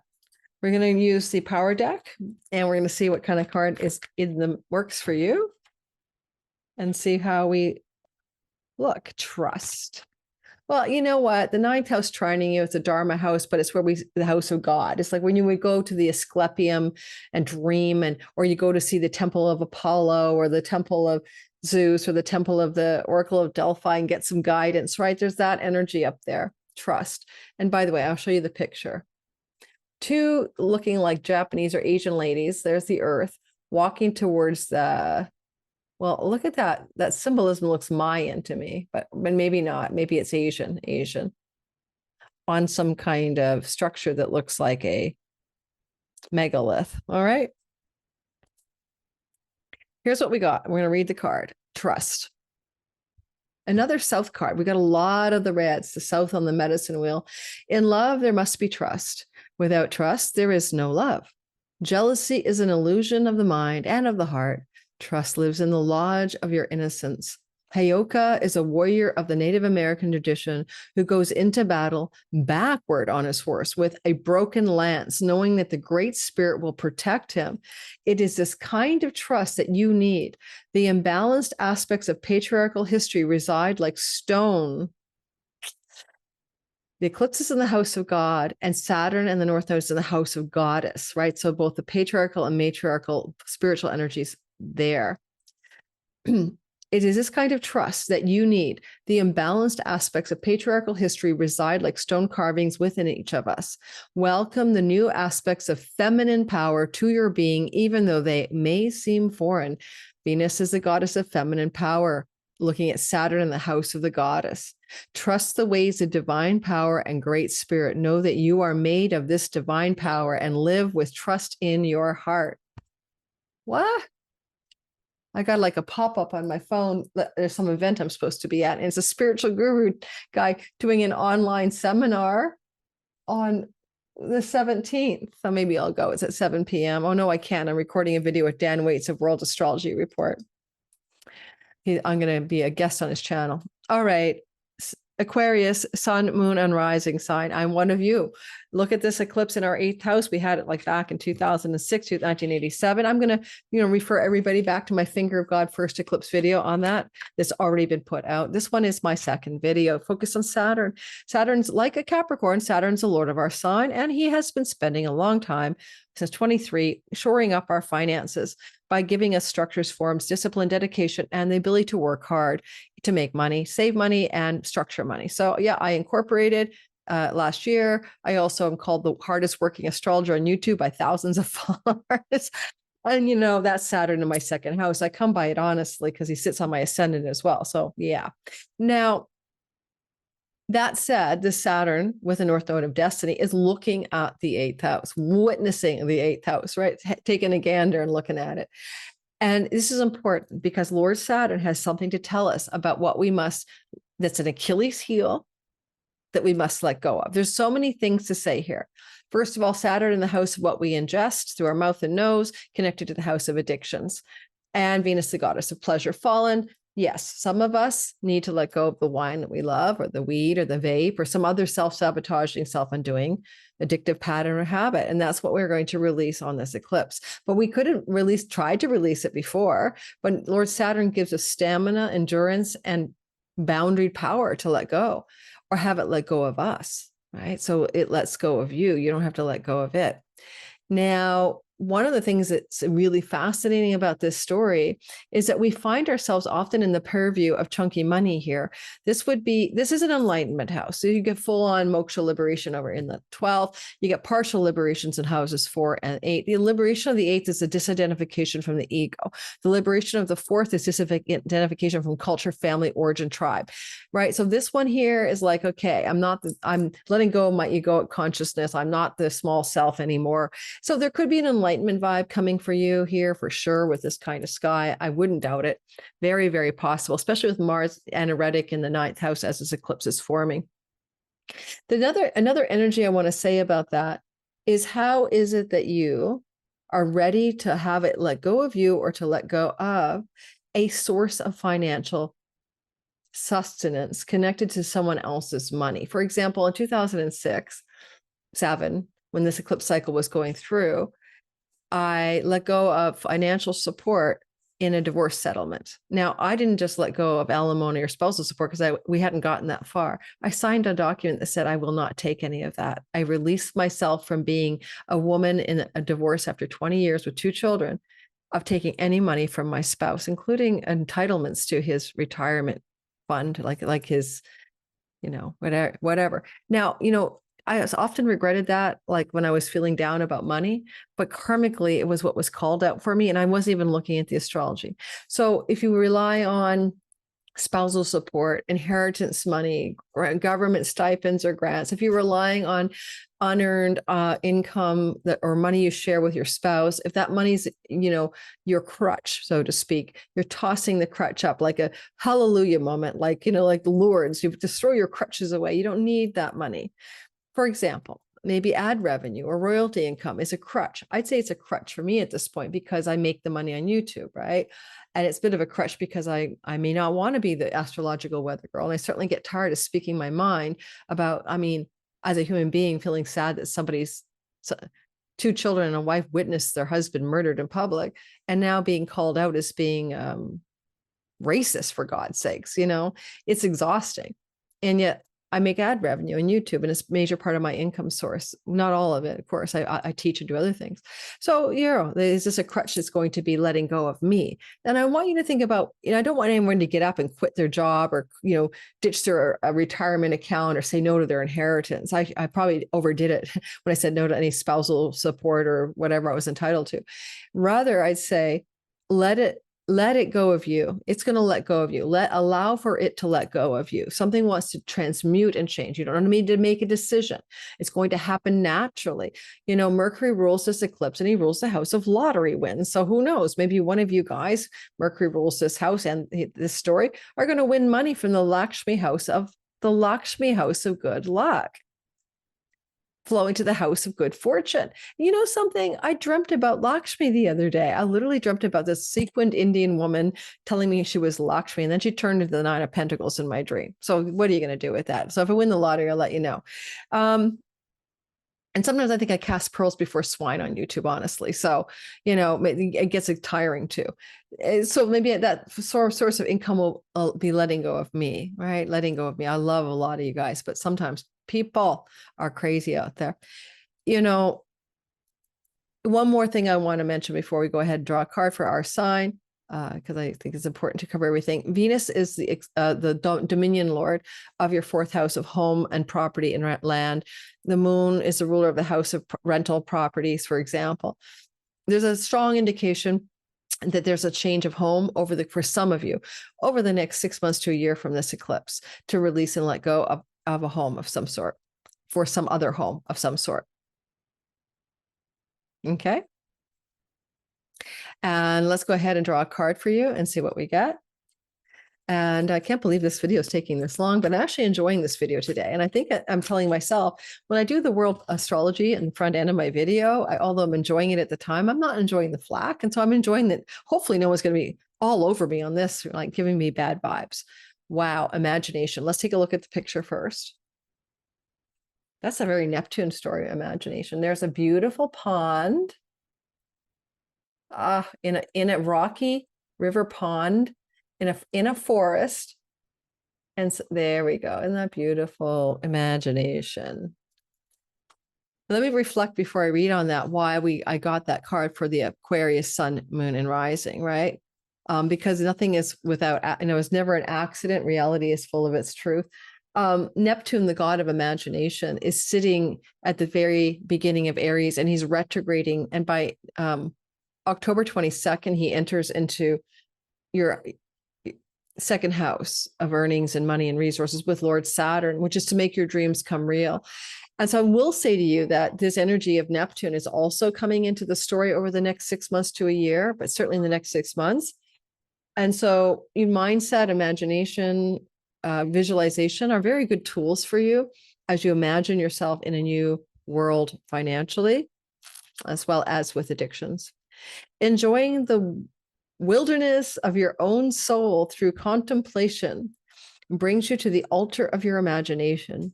To have a circle of imagination in your being, walk with the untamed, wild, instinctual side of your nature, all the time knowing its power. Like a woman aware of her pregnancy as she moves through the round of daily tasks, you need not focus on the unborn life in order for its nature to continue to grow within you. Yeah, because babies grow on their own. Always remember that inspiration often comes after reflection. After the seed of creativity is planted, once you begin your creative work, the energy of the universe comes to you and imagination flows. Oh, I love this, because fertility, pregnancy, seeds you're planting, inspiration, That's the 5th house, and that's what Mercury rules, as well as this eclipse from the 9th house of Dharma, our true calling and purpose in life. Well, go watch the Finger of God video on this as well. I'll have more details on that. And the other video about this eclipse, it'll be pinned in the top of the description box and maybe in the comments. And then finally, wow, we're done here. Sorry, guys, I'm not like tired of doing this for you, but it's been a long, long morning. We're talking here about you, Pisces, in the thick of an eclipse cycle. North Node since January of this year till July of next year, moving through your sign, expanding you, growing you into a new sense of self, maybe asking you to perceive yourself as worldly and successful in attaining some of your desires. At the same time, Saturn is giving you sage-like quality, wisdom beyond your years, the ability to penetrate reality with sober-minded realism, and to be a master of some sort in some area of your Pisces sun, career, Pisces moon, home and home life, and Pisces rising, your identity. And given that Saturn rules your 11th house, which is the house of your social networks, but your career gains and profitability of your career, but also your long-range goals and dreams. For a lot of you, there's been a real recalibration since 2023 of what you actually want to create in this lifetime in terms of purposeful direction. And the marriage house is very active if you are in a long-term relationship and it is committed and, you know, all of that, then this is an eclipsing in that marriage house. And there's an Achilles heel, maybe relationship to a particular person is your downfall, your weak spot. And this is to say it is being let go. And this has been in play already. This eclipse cycle has been building up for the last month and a half, but this would be about a relationship letting go of you, right? You have to let go of it. Now, if you're still together and you don't let go of a relationship by the end of next year, that would surprise me for some of you. But then in that regard, you're letting go of your attachment to the relationship, letting go of the attachment to the concept of marriage and love and relationship. Technically, you know, Venus in this part of the chart is fallen, but she is a ruler. She belongs to or owns or dominates your 3rd house. And there may be some kind of shift regarding work-related matters connected to communicating, writing, marketing, selling, and traveling. And some of you are getting ready to change the way you do that and connect yourself to a new audience, marketplace, and public over the next several months. And Venus is the exaltation lord of your sign in her fall. And so it's like, where do you forget about you, what you need, what you want, who you are in relationship? Where do you overfunction? Where do you take up too much space in another person's life when it should be focused on you? You're going to bring the mirror back to yourself, right? And look at yourself in the mirror and say, where am I not attending to myself? And where do I capitulate or compromise too much with another person, a client, a marketplace, an audience, or your partner?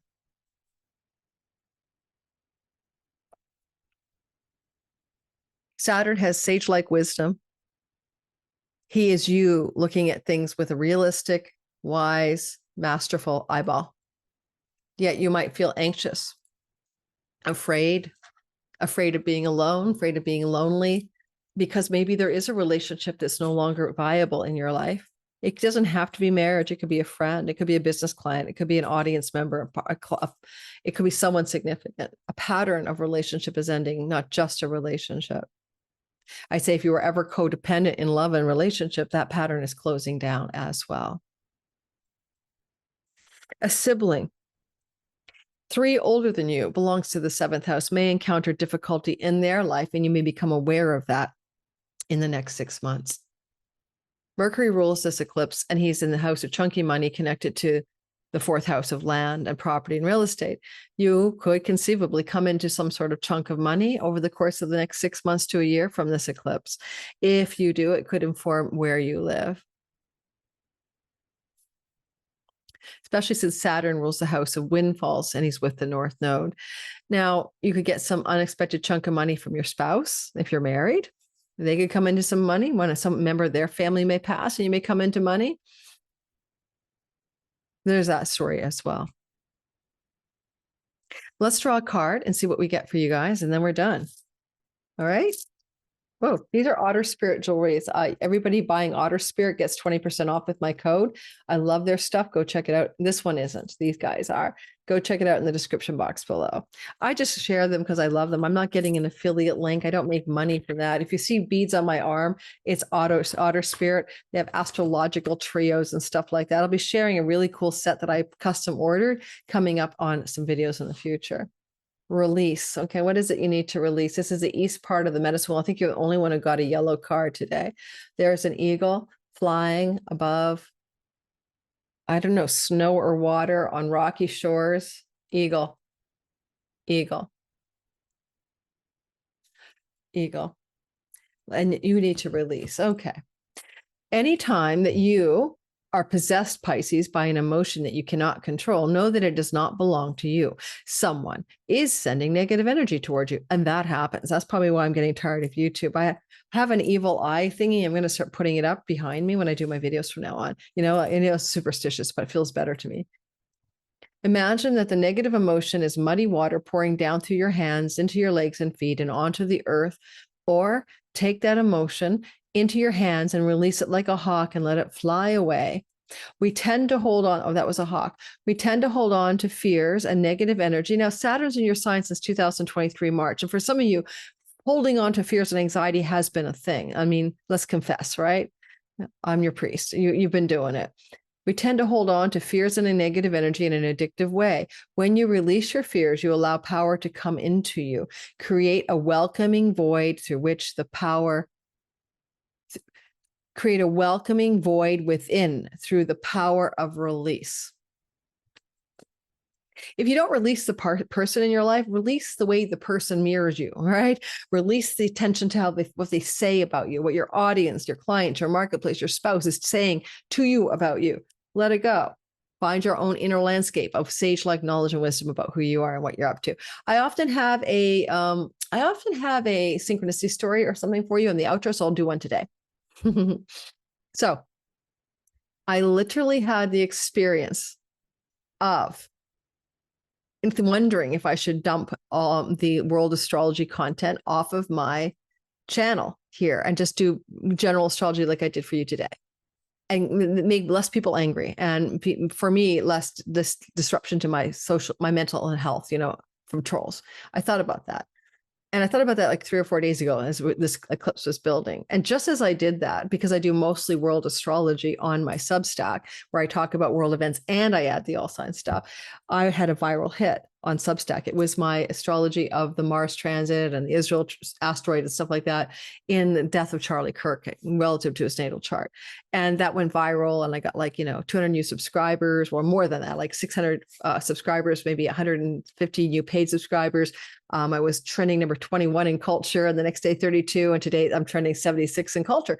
I've trended on the leaderboard there before, but in the culture section for my astrology. But I think I'm talking world events. But that was a nice okay, I don't have to do world astrology at YouTube. The second synchronicity is this morning I get up, and Amanda Ellis pops up on my screen. Now I used to listen to her during the election. It's not Amanda Ellis. I'm sorry, Ellie Dreams Down Under, Ellie Down Under Dreams, Ellie Dreams Down Under. And she's lovely. And I was listening to her last year. I forgot all about her. I hadn't played any of her videos. She has prophetic dreams, but then she's a tarot reader. Her brand other channel is Tarot Done Well. And she had this long confessional today, and I was listening to it, and it was called Goodbye. And you watch the video, and she's like, what happened to her? She's tired of, the anger, the vitriol, the attack, the people, bringing you down because they're angry. She was doing tarot for world astrology, and she made a decision to stop it. And she told us why. And I was so resonant. She's having a spiritual awakening. She's going into Gnostic materials about the light and the dark and the demiurge and Yaldabaoth. That's what I think. And I get that stuff too, or, Araman or whatever, like the dark forces behind the scenes that are running the show and feed on our negativity, feed on our anger, feed on our fear, and to talk world astrology, well, it's a useful tool, can amplify people in their anger, their fear, their regrets, their anxiety, everything. And I'm just participating in it. So, I listened to her this morning, and I'm like, yeah, I'm announcing today on this video that I'm following in her footsteps and going in the same direction. But it's in response, it's two synchronicities to my own question to the universe about 3 or 4 days ago. Is it time that I stop covering world astrology here? So, I know a lot of you love it, but you're still going to get it. You just got to go subscribe for free to Substack, and it'll come right into your email box, and you can read it in your email, and you'll get the same content, but it won't be here. And there you go. And that's my synchronicity story on my outro. Big, big hugs to all my regulars who support me through all of it, no matter what. And I appreciate all of you. And for the rest of you, if you don't like my brand of astrology, you don't have to be here. From now on, you won't know about the world politic astrology. I don't have an opinion on it. You don't believe me. No one believes me. But I don't. I'm watching like a very neutral observer on the sidelines. I'm not neutral about Gaza. Who is neutral about Gaza? But I mean, even now, I'm even more neutral as I recognize the power brokers at play that are creating a vacuum. Creating a conflagration of misery that we can all be worried about, anxious about, angry about, aghast about in the Middle East, and feeding on human suffering, feeding on our pain, feeding on our sorrow, feeding on our grief, feeding on our shock. And I guess even though my world astrology is meant to delineate what may be going on and why, it may just help people feed on that stuff. And I don't want to be a part of it anymore. Not here. Substack, where I'm writing, I muse on things. I'm very spiritually philosophical about it, as well as factual. So go check me out in Substack. See you guys soon. Ciao, ciao.